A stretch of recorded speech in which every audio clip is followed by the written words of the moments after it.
Shalom, welcome back. I wanted to follow up on a prior video I made. I made a video about whether Peter really certified Paul as an apostle in his second chapter, 3:16. And in that video I mentioned that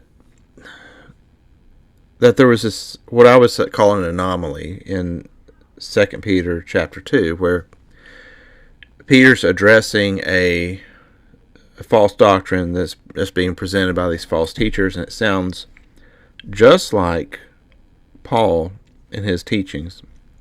The one thing I couldn't understand was that Peter keeps referring to sensuality. And I was like, why is he... It seems apparent to me that in the second chapter of 2 Peter, Peter's definitely addressing Paul. But I couldn't understand the sensuality word that kept coming up repeatedly. It's said 3 times. It's in verse 2, verse 7, and verse 18.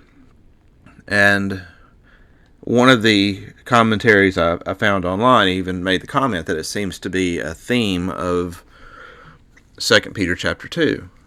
And I couldn't understand the connection there, because I do know that there are several epistles where Paul is rebuking the sexual promiscuity in the churches that he founded, which I thought was kind of funny, because Paul, he goes into these congregations telling them that the law is done away with, and naturally the people, I guess, take that to heart, and they start getting more and more out of control with these, sex acts and just being promiscuous. And then Paul has to do essentially damage control to tone down the rhetoric that he used to win these converts, or at least that's the way I envision what's going on with Paul. So in 2 Peter, in chapter 1, Peter, he begins by praising the recipients for their piety and their devotion, which he concludes that with this admonishment to make their calling and election more secure through good works. Now, as a side note, that good works is removed from about 90% of the translations. They managed to find one manuscript that didn't contain the word good works, or the phrase good works. And so since then, every translation leaves out good works, because of that one manuscript they found that they could use to justify leaving out the command from Peter to do good works. And from that point, he mentions that he's expecting to die soon. He's not going to be alive very much longer. And he is sending this epistle kind of like a last warning and admonishment to the people. And he's warning against cleverly devised fables that someone is using to claim apostleship. And you can tell by it's at the end of chapter 1. And he says, we were not, we didn't bring to you these cleverly devised fables, but we were there. We spent time with the Lord. We heard the voice from heaven. And so he's appealing to them that he and the 12 have this first-hand relationship with Yeshua.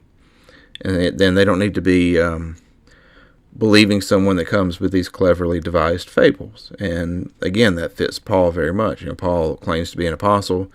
He never met Yeshua, but he's got this story about seeing Yeshua in the wilderness, which Yeshua himself warned us not to believe in Matthew 24:26. So, and then he goes into these warnings about these false teachers that are in the assemblies.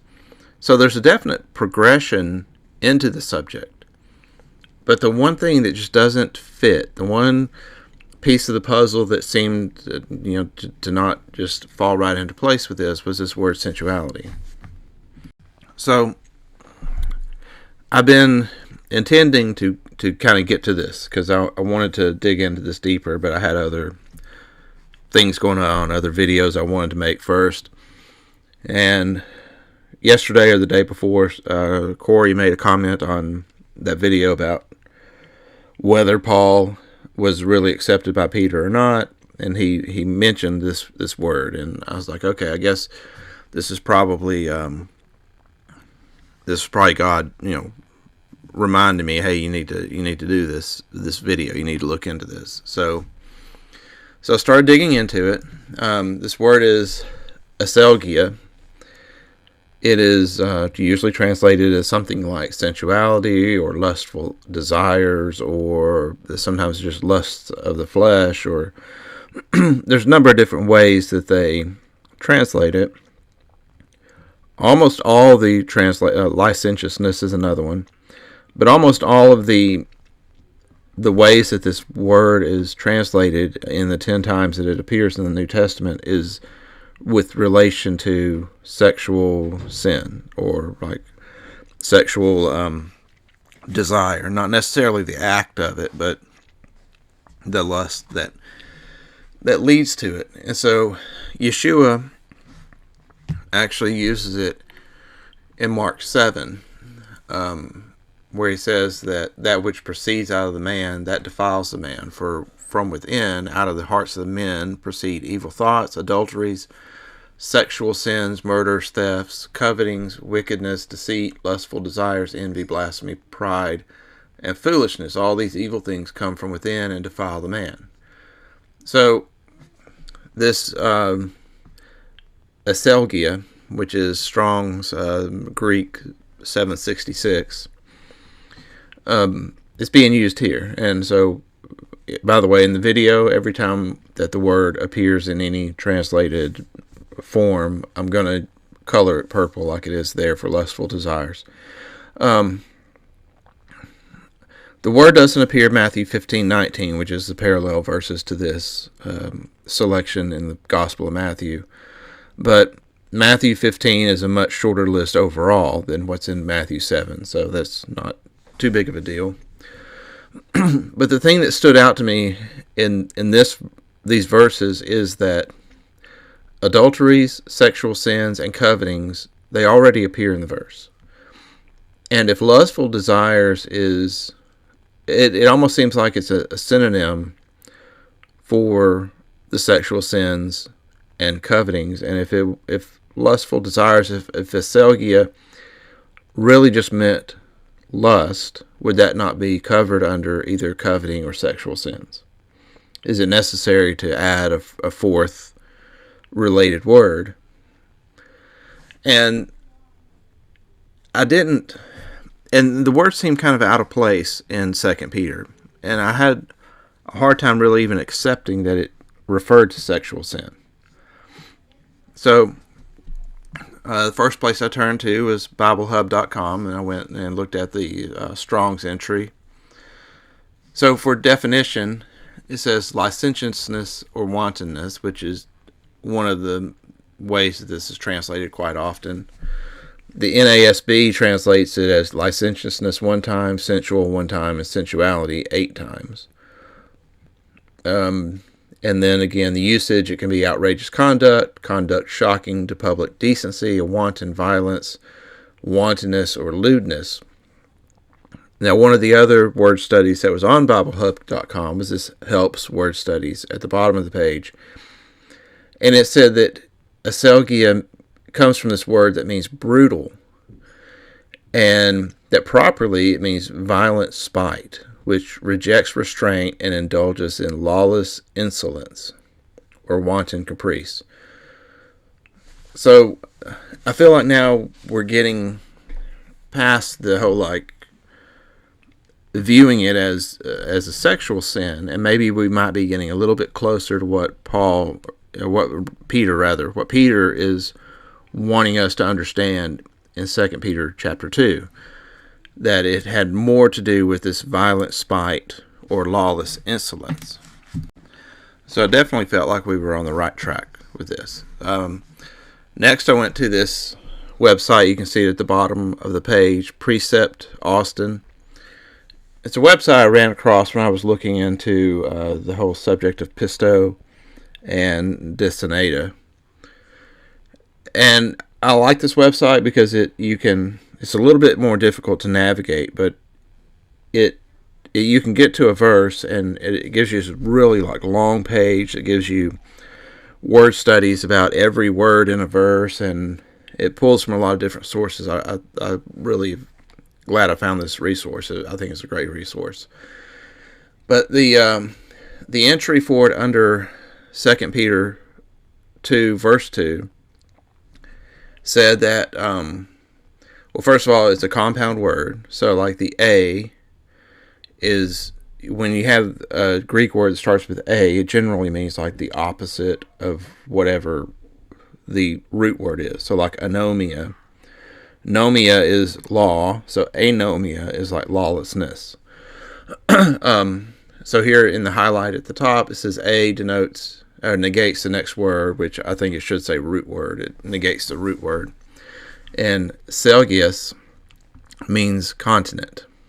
So continent, usually when we hear the word continent, we think of like a big land mass, like the continent of North America. But what it means with regards to people is it means that you're exercising self-control. So if the opposite of, well, if Selgius means exercising self-control, then aselia would mean you have no self-control. And in the blue it says it originally referred to any excess or lack of restraint, but it came to convey the idea of shameless excess in the absence of restraint, especially with sexual excess. Okay, so now, again, I feel like we're getting a little closer to the target, because it's saying that the real meaning of the word is it's used to refer to lack of excess, but especially shameless excess and complete absence of any restraint.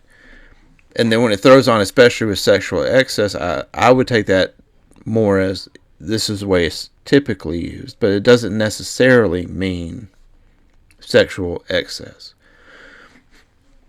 So just reading on the rest of the paragraph, thus like coiti, aselgia was used almost exclusively of especially lewd sexual immorality or uninhibited and unabashed lasciviousness. It refers to the kind of sexual debauchery and abandonment that characterizes much of modern society, and that is often flaunted almost as a badge of distinction. Aselgia refers to uninhibited sexual indulgence without shame, without concern for what others think, or how they might be affected or infected. Aselgia is clearly a key word in this chapter, so this is what I was saying earlier, that Peter uses it 3 times. So the person writing up this little description of aselgia, they understand, I think, where I'm coming from, is that this is shown up repeatedly, and it seems to be a focus on what Peter's saying. So clearly it's important to understand. Clearly understanding this word is important to understanding 2 Peter chapter 2. So go down a little bit further. I found this reference from Barclay, who said that Plato described aselgia as impudence, and another writer as preparedness for every pleasure. Basile said it was a disposition of the soul incapable of bearing the pain of discipline. The great characteristic of aselgia is this: the bad man usually tries to hide his sin, but the man who has aselgia in his soul does not care how much he shocks public opinion so long as he can gratify his desires. Sin can get such a grip on a man that he is lost to decency and shame. He is like a drug taker who first takes the drug in secret, but comes to a stage where he openly pleads for the drug, on which he has become dependent. A man can become such a slave of liquor that he does not care who sees him drunk. A man can let his sexual desire so master him he does not care who sees him satisfy them. And then Josephus ascribed it to Jezebel when she built a temple to Baal in Jerusalem. So, again, I can't help but think, okay, if we can take the sexual nature out of it, maybe we can understand what Peter was referring to. and again, this really lines up with that helps word studies, that it means like violent spite, or and you're indulging in this lawless insolence. So of course, impudence.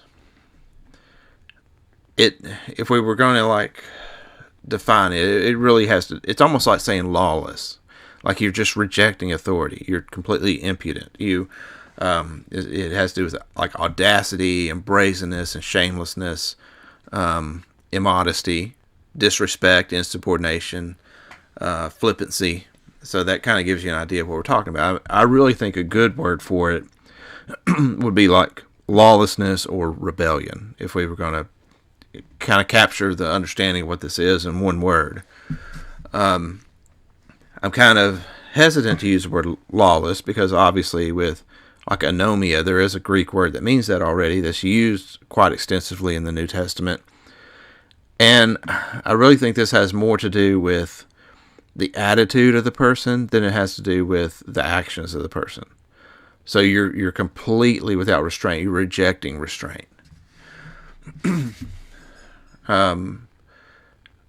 So further down in the commentary, it says MacArthur writes that aselia, or sensuality, refers to total licentiousness, the absence of all moral restraint, especially in the area of sexual sins. One commentator says the term relates to a disposition of the soul incapable of bearing the pain of discipline. The idea is that of unbridled self-indulgence and undisciplined obscenity.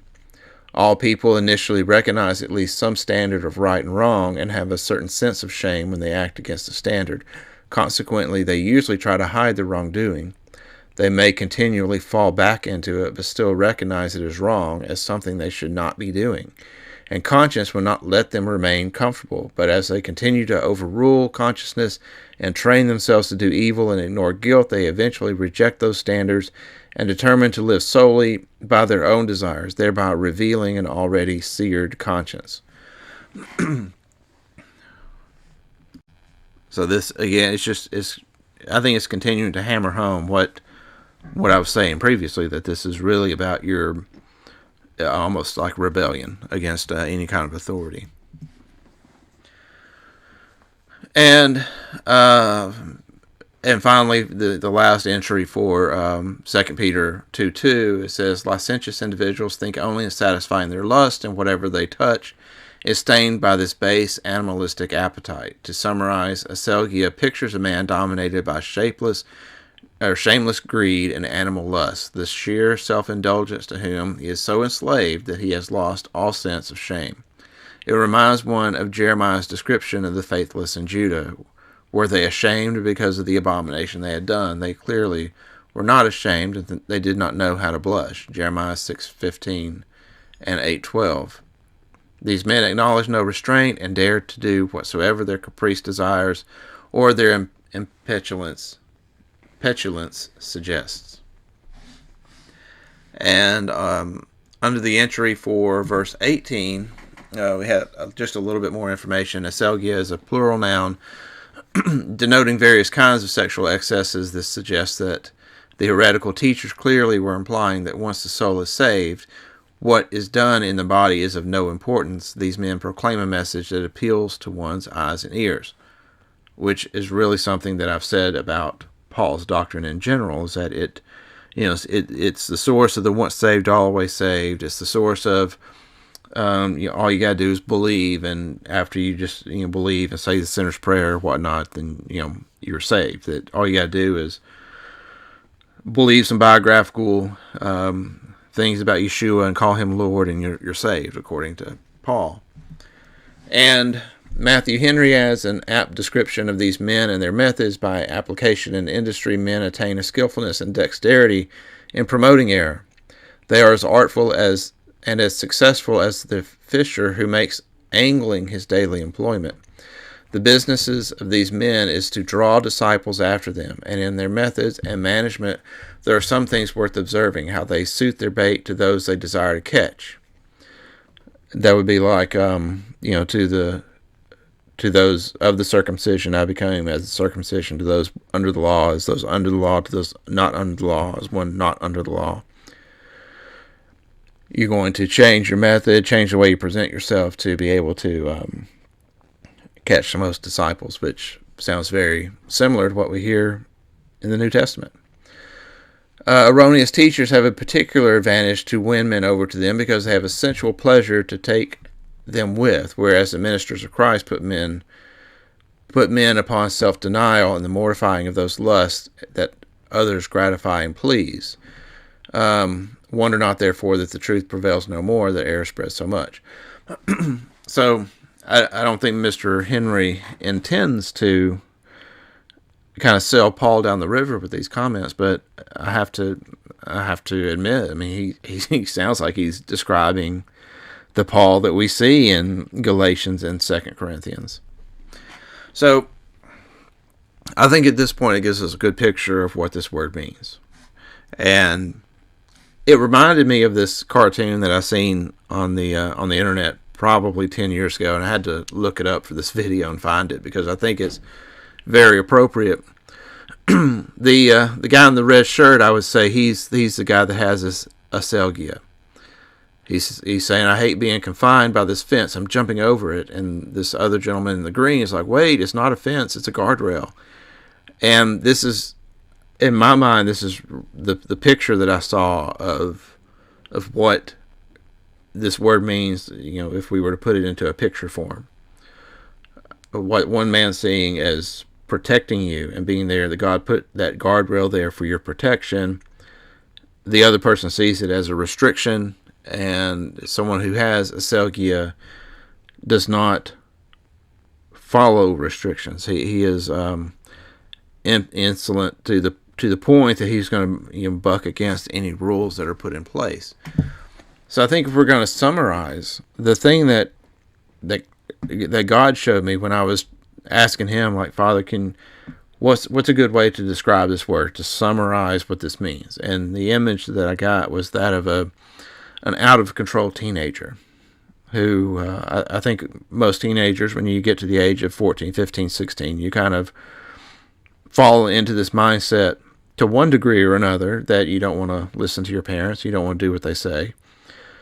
But if you were to think about the most extreme version of that, where you have a teenager who is maybe physically confrontational toward his parents, and he's bucking against them as hard as he can, to the point that it's almost your only choice is to kick him out of the house. And that's what I see as this aselia, as a completely out of control teenager, that they even reject your rules that are put in place to protect them. And they always think, well, I don't need your rules. I've got common sense. I can control myself. I can manage myself. I know how the world works. I don't need my parents to restrict me. And sometimes, as like in the way that the Helpsware study says, violent spite. There are times when you're dealing with a teenage kid like that it is to the point that, depending upon what you say or how you act as a parent, violence could result. Like, they are so they're rejecting restraint to the point that if it requires them to get violent to make their point, they will. And that's what I describe. That's what I understand when I see this aselia.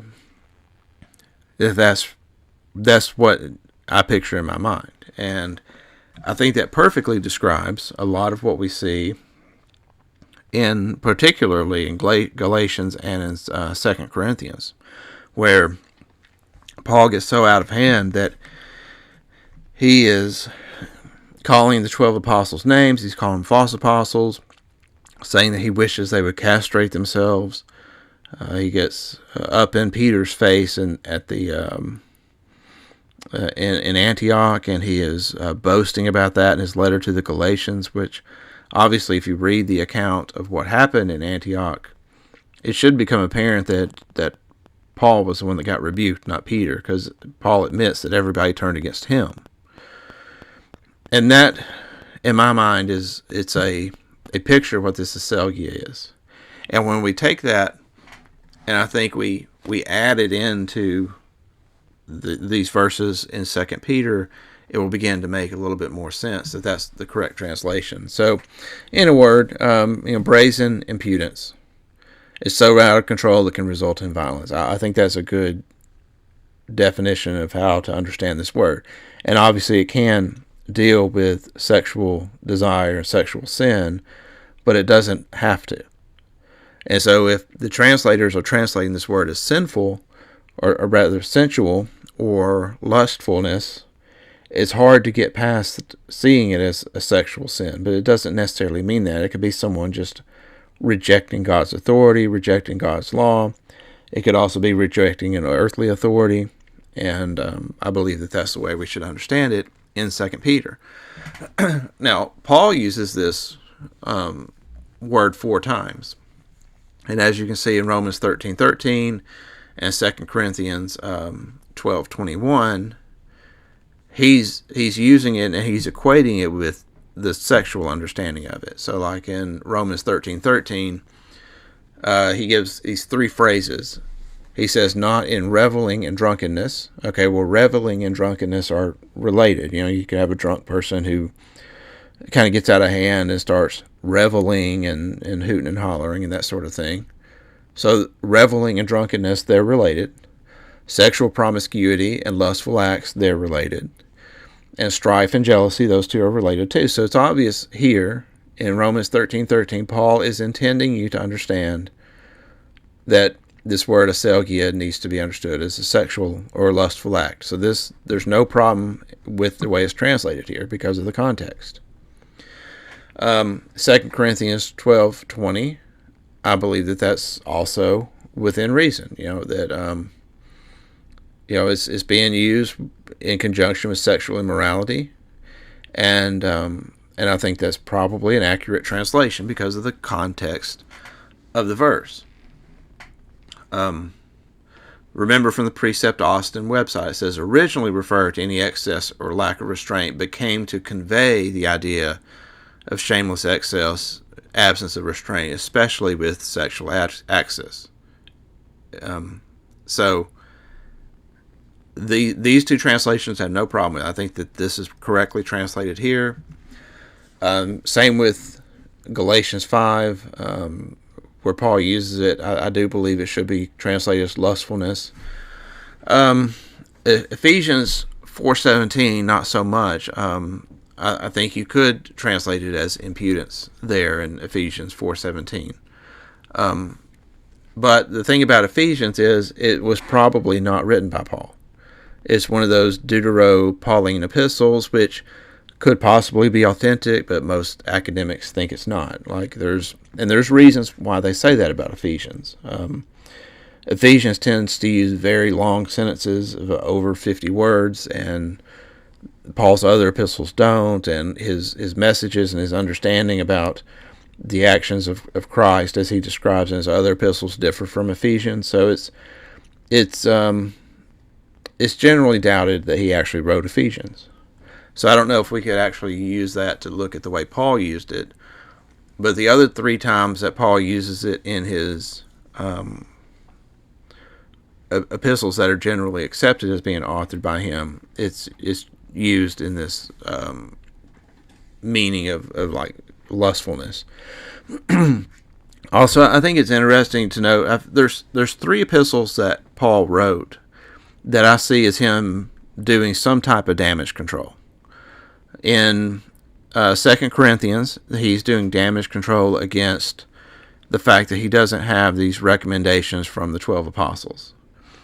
And so the entire letter of 2 Corinthians is he's trying to salvage his ministry. And it would make sense that if he's teaching his congregations that there is no law, that you're saved by grace, you're no longer under the law, then it would make sense that you would see some of the congregants taking that to the extreme and saying, well, there's no law, so that means that there's no restraint upon sexual excesses and such. And I think it's almost logical to understand that's what that's going to lead to. Galatians, he's doing damage control against what happened with him and Peter in Antioch, and he is He sets the stage in the first 2 chapters of Galatians by denying that he got anything from the apostles. He denigrates them in the first 2 chapters, and that kind of leads up to his interaction with Peter, and then from that point forward, Paul is putting forth this doctrine of, we're saved by grace, not by the law, and that the apostles are wrong, and I wish they would just cut themselves off, and all these things that he says about them.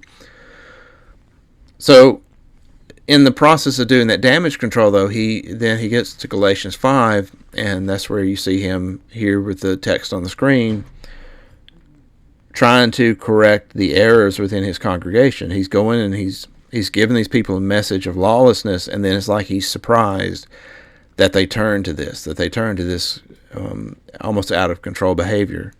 And the third epistle that I would say that Paul's doing damage control is in Romans. And Paul wrote Romans as he was preparing to go to Jerusalem to make this offering to the Ebionites. And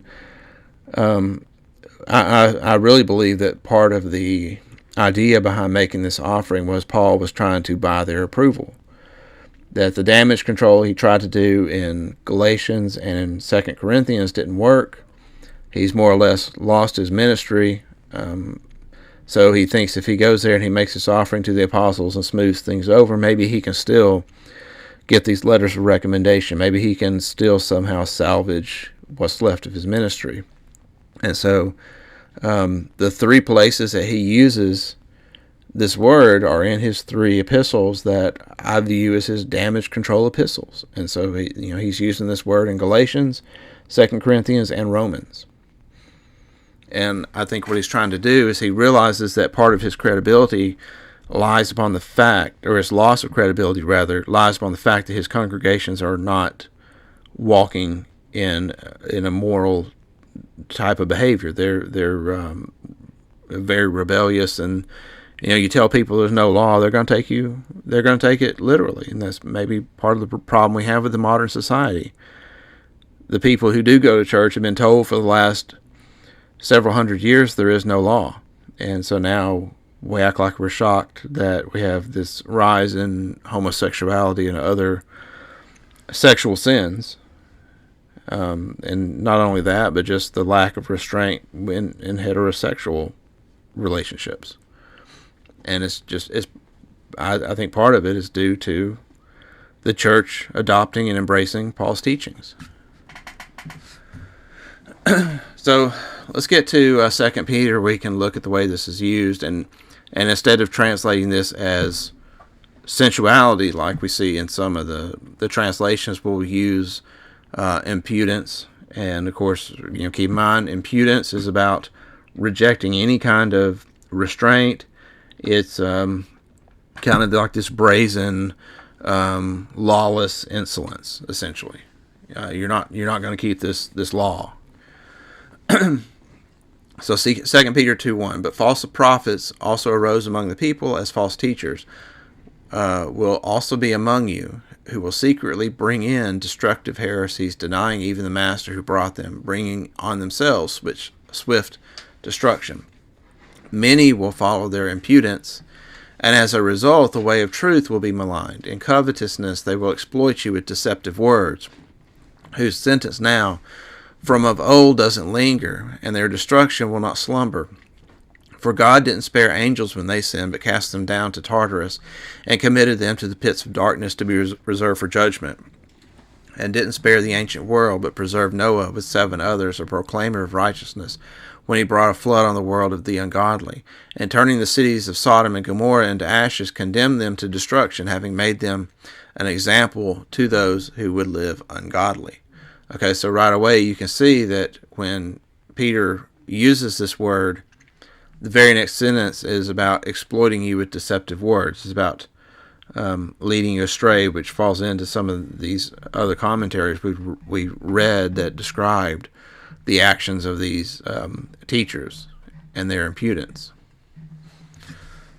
And so he uses as examples, he uses the fallen angels, he uses Sodom and Gomorrah, he uses the antediluvian world that was destroyed with Noah's flood, which all of those examples, the sinfulness, the wicked, were judged because of their impudence, their rebellion against the law of God, their rejection of the law of God. And delivered righteous Lot, who was distressed by the unrestrained behavior of the impudence. So verse 7, it was a little difficult to figure this one out, because the translators, what they had done is this aselia is a noun, but they had translated it as a verb, and there was a noun for wicked, which they translated as a noun. So it took a little bit of work to get this to I think come out the way that Peter intended. And so, but that's what I came up with for verse 7. Delivered righteous Lot, who was distressed by the unrestrained behavior of the impudent. So you see the impudent, they're the ones with the unrestrained behavior. For that righteous man dwelling amongst them was tormented, and his righteous soul from day to day was seeing and hearing lawless deeds. The Lord knows how to deliver the godly out of temptation and to keep the unrighteous under punishment for the day of judgment. But chiefly those who walk after the flesh in the lust of defilement and despise authority, daring self-willed, they are not afraid to speak evil of dignitaries. Whereas angels, though greater in might and power, didn't bring a railing judgment against them before the Lord, but these as unreasoning creatures, born natural animals to be taken and destroyed, speaking evil in matters about which they are ignorant, will in their destroying surely be destroyed. So Peter here is connecting this impudence with those who despise authority. They're daring, self-willed, they're not afraid to speak evil of dignitaries, which this to me, again, it definitely encompasses what we see in Paul's epistles, particularly Galatians and 2 Corinthians. And it makes more sense than this random mention of sensuality, which is not supported by the context of the other verses. So I do think we're on the right track by changing this word, by retranslating it correctly as impudence instead of sensuality. And finally, to round out the end of 2 Peter chapter 2, receiving the wages of unrighteousness, people who count it pleasure to revel in the daytime spots and defects, reveling in their deceit while they feast with you, having eyes full of adultery, who can't cease from sin, enticing and unsettled souls, having heart trained in greed, children of cursing, forsaking the right way, they went astray, having followed the way of Balaam the son of Beor, who loved the wages of wrongdoing. So in the same way that Yeshua in Revelation chapter 2 links this person to Balaam, Peter's doing the same thing. And when we looked at Revelation chapter 2 and the other things that Yeshua said about it, about eating meat sacrificed to idols and such, of course, that came straight into Paul's words in 1 Corinthians chapter 8 and 10. And so if Yeshua was using this reference to Balaam to refer to Paul, then obviously it would stand to reason that Peter would be doing the same. Picking up at verse 16, but he was rebuked for his disobedience, a mute donkey with a man's voice, and stopped the madness of the prophet. These are wells without water, clouds driven by storm, for whom the blackness of darkness has been reserved forever. For uttering great swelling words of emptiness, that kind of sounds like someone's boasting there. Uttering great swelling words or boasting words of emptiness, they entice with fleshly desires and impudence. Those who are barely escaping from these living in error, promising them liberty, while they themselves are bondservants of corruption, for a man is brought into bondage by whatever overcomes, or whoever overcomes him. So, again, there in verse 18, Peter is connecting impudence with this promise of liberty, which again, if we understand that aselia means brazen impudence, lawless insolence, lack of restraint, and out of control, then that fits perfectly with the understanding that Peter is using to relate the whole situation. Also, the last place that this word aselia is used is in Jude. And we'll go over Jude very quickly, very briefly. Of course, Jude is only one chapter long, and it definitely lines up with 2 Peter. So, Judah, he begins his epistle, Judah, a servant of Yeshua the Messiah and brother of James, to those who are called, sanctified by God the Father, and kept for Yeshua the Messiah. So if Jude is a brother of James, he's likewise a brother of Yeshua, because James and Yeshua were brothers. So this epistle is coming from one of the family members of Yeshua. Mercy to you and peace and love be multiplied. Beloved, while I was very eager to write you about our common salvation, I was constrained to write you, exhorting you to contend earnestly for the faith which was once delivered to all the holy ones. So he gets into the reason you have to earnestly contend for this faith. It's because there is a false faith being taught. And so he's starting off his letter. This is the intent of the letter from Jude. For there are certain men who have crept in secretly, even those who were long ago written about for this condemnation, ungodly men, turning the grace of our Lord, or the grace of our God, into impudence. And of course, impudence, lawless insolence, lack of restraint, out of control. And denying our only Master, God and Lord, Yeshua the Messiah.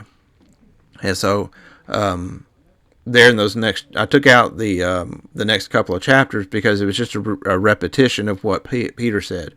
Jude does the same thing as Peter. He refers to the same previous situations, the exodus from Egypt, the fallen angels, Sodom and Gomorrah, where God punished the insolent. Picking up in verse 8, he says, Yet in the same way, these also in their dreaming defile the flesh, despise authority, slander celestial beings. So again, he's connecting this impudence to despising authority. And the slander of sexual beings, it brings to mind where Paul is, he claims that the law was given by angels, which the fact that Paul would say that should lead anyone to reject him, because the Torah says it was given by God.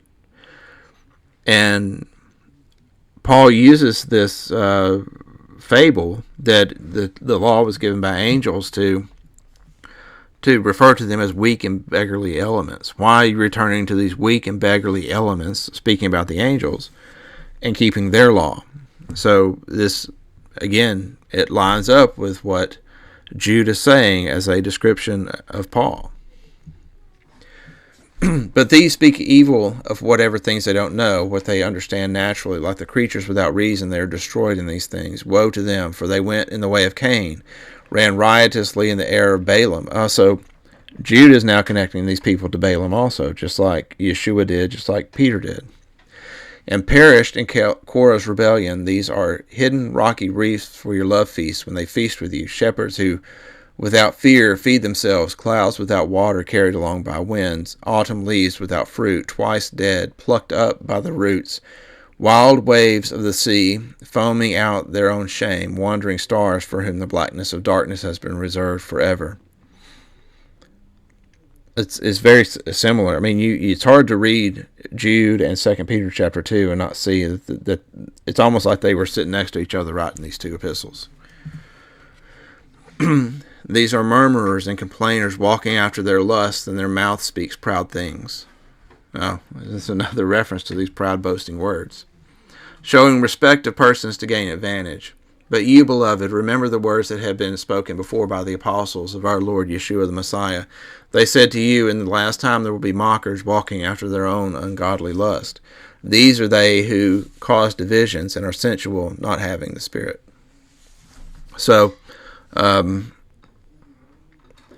again, Jude is connecting this boasting here in the highlight at the top that we see from these men that he's rebuking. And this reference to showing respect of persons to gain advantage, a lot of the people that Paul writes about interacting with are high-ranking people in the social order. In fact, I read a book at one point on the book of Acts, and the author was saying that he doubted the authenticity of some of the information in the book of Acts because the people that Paul was mentioning were people that are known from history. I mean, he was talking about interacting with the like the Nancy Pelosi's and the Barack Obamas of that era. And the author of this book was saying, look, there's no way that this guy knew all these people. But what if he was showing respect to persons? What if the whole reason that Paul didn't want to preach circumcision was because he knew that these high-ranking Romans would never do circumcision? And we also see in the Epistle of James, which is a refutation of Galatians and 2 Corinthians. I mean, James, one after another, he brings up things that Paul said in Galatians and 2 Corinthians, and then he refutes them. I mean, it's just over and over and over again all through the book of James. Well, one of the things that James mentions is showing partiality to the rich man and ignoring the poor man, which is what Jude is saying here in verse 16, showing respect to persons to gain advantage. So I connect this to Paul also, even though I don't know that we can directly connect it in his letter. I do think that if we understand that there's things that Paul did that's maybe not recorded in his epistles that the apostles were aware of, then this makes sense as to why Jude and James both include this in their epistles. So that's all for today. I pray that this has been a blessing to you, that is maybe giving us a little bit more understanding of what Peter was saying in 2 Peter chapter 2. And I do think that when we have this word translated correctly into the context of what is being said in 2 Peter, then suddenly it makes a whole lot more sense than these random references to sensuality, which don't really seem to fit the narrative, the context of what's being said in 2 Peter chapter 2. So I pray that this has been a blessing and it's given you some things to think about and to study on your own. And I recommend you go back and read the entire Epistle of Jude, because I just read some selections out of it, and I think it's always beneficial to go and get the full picture after a presentation like this. So thank you for listening. Shalom.